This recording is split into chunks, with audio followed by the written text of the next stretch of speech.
अपने गीता ज्ञान ब्लॉग को लिखते हुए पंडित जी सोच रहे हैं कि हम इंसान वैसे तो इस धरती की सबसे इंटेलिजेंट स्पीसीज कहे जाते हैं, लेकिन कई बार हम इतनी छोटी छोटी बातों को नहीं समझते कि इस इंटेलिजेंस पर ही शक होने लगता है। कल ही की बात जिसने पंडित जी को यह सोचने पर मजबूर कर दिया था। कल उनकी कॉलोनी में ही दो सगे भाई छोटी सी प्रॉपर्टी के पीछे इतना लड़े कि नौबत हाथापाई तक आ गई और इसमें दोनों इंजर्ड भी हो गए। एक ही माँ बाप के दो बच्चे जिनका बचपन से लेकर जवानी तक हर पल साथ में बीता था, आज एक दूसरे के जानी दुश्मन बने हुए हैं। वो भी किस लिए? जमीन के एक छोटे से टुकड़े के लिए जिसने यहीं रह जाना है।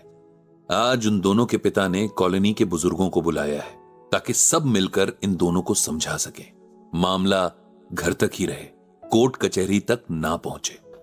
पंडित जी को इन दोनों भाइयों नरेश और विकास के पिता जयपाल पर बड़ी दया आई। जिस एज में उसे अपनी जिंदगी भर की मेहनत का सुख भोगना था, उस एज में वो अपने दोनों बेटों को एक दूसरे के खून का प्यासा बनता हुआ देख रहा है। पंडित जी की आंखों में जयपाल की स्ट्रगल्स की कहानी जैसे फिल्म की रील की तरह चलने लगी। तब ये कॉलोनी नई नई बस रही थी, प्लॉट कट रहे थे, कुछ मकान बन चुके थे, कुछ बन रहे थे। उन्हीं दिनों पंडित जी के घर पर भी कुछ काम चल रहा था। मजदूरों में से एक था जयपाल, 20 के करीब एज का शाय सा लड़का, बहुत हार्ड वर्किंग और ऑनेस्ट भी था। जब काम खत्म हो गया और सब मजदूर जाने लगे तो जयपाल ने पंडित जी के फादर से कुछ और काम बताने को कहा। उन्होंने सलाह दी कि ये कॉलोनी अभी बसनी शुरू हुई है, इस वक्त अगर यहां कोई छोटी मोटी शॉप या कुछ और काम शुरू किया जाए तो हमेशा के लिए जम जाएगा। जयपाल को यह सलाह अच्छी लगी, लेकिन उसके पास इतने पैसे नहीं थे कि वो दुकान खुल सके। उसने बहुत दिमाग लगाया और आखिर में प्रेस करने का काम शुरू कर दिया। तब वो इस कॉलोनी और आसपास के लिए एक लौता प्रेस वाला था। मेहनती और ईमानदार तो था ही, नेचर का भी बहुत अच्छा था। धीरे धीरे उसका काम चल पड़ा। कॉलोनी में ही एक पेड़ के नीचे वो सुबह सुबह अपना ठेला खड़ा करता, अपना सामान सेट करता और फिर पूरा दिन प्रेस करता रहता। सबको उसका काम बहुत पसंद था। लोग कहते कि जयपाल के प्रेस किए कपड़े एक हफ्ते भी रखो तो खराब नहीं होते। वो इन तारीफों पर बस शर्मा कर रह जाता। जयपाल और पंडित जी लगभग एक ही एज के थे, लेकिन जयपाल उन्हें भैया जी कहकर पुकारता था। बहुत रिस्पेक्ट करता था, बहुत रिस्पेक्ट के साथ बात करता था। चाहे मई जून की चुभती गर्मी हो या दिसंबर जनवरी की हड्डियां कपा देने वाली ठंड, कभी ऐसा नहीं होता जब जयपाल काम पर ना आता हो।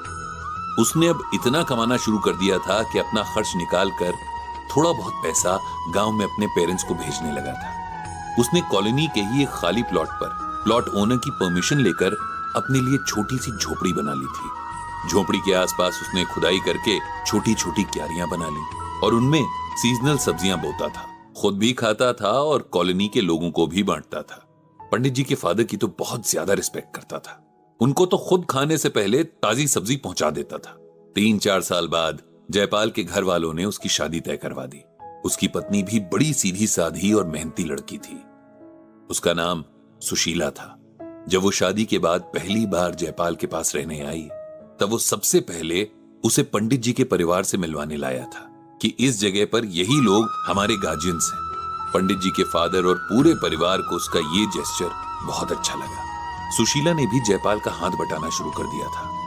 दोनों मेहनती तो थे ही और कॉलोनी भी लोगों से भर गई थी, इसीलिए उनका काम भी बहुत बढ़ गया था। दोनों मिलकर अच्छा कमा रहे थे। एक दिन जब जयपाल कपड़े देने आया, तब पंडित जी के फादर ने उसे रोक लिया और बिठाकर समझाया कि अब वो परिवार वाला हो गया है, आगे बच्चे भी होंगे, इसीलिए उसे अभी से उनके भविष्य के लिए कुछ प्लान करना चाहिए।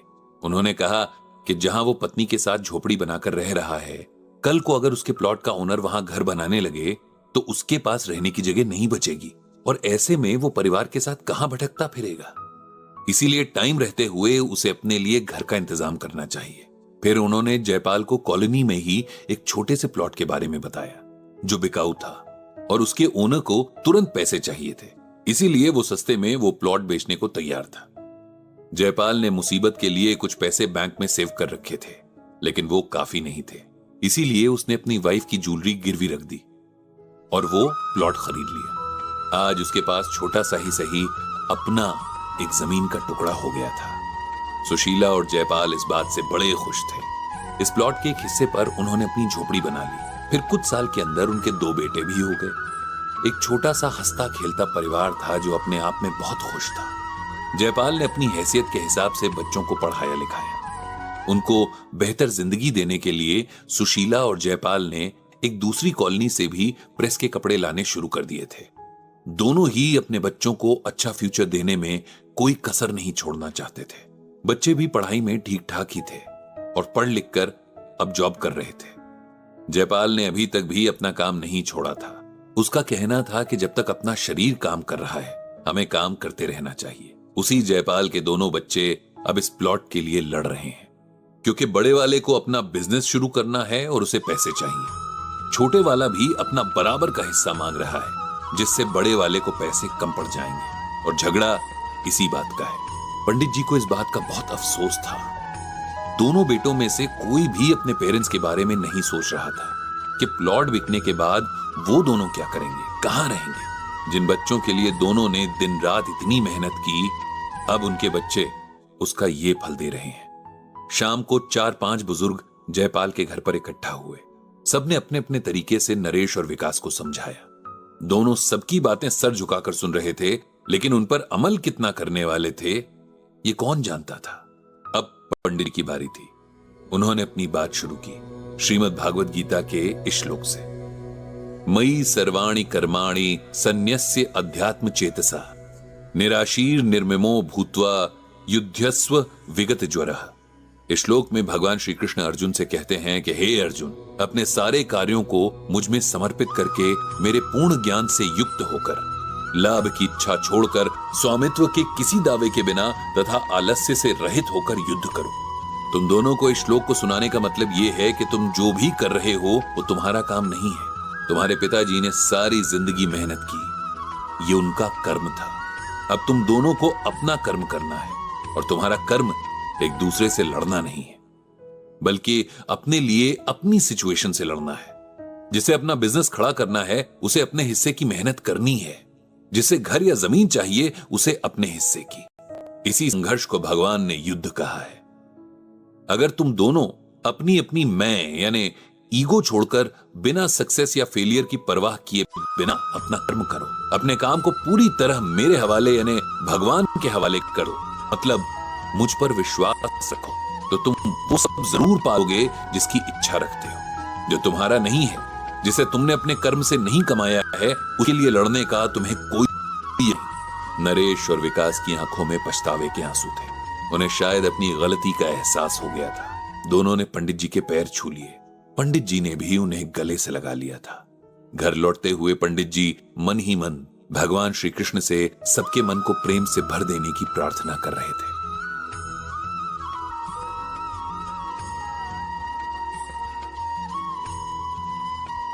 ब्रिजभूषण जी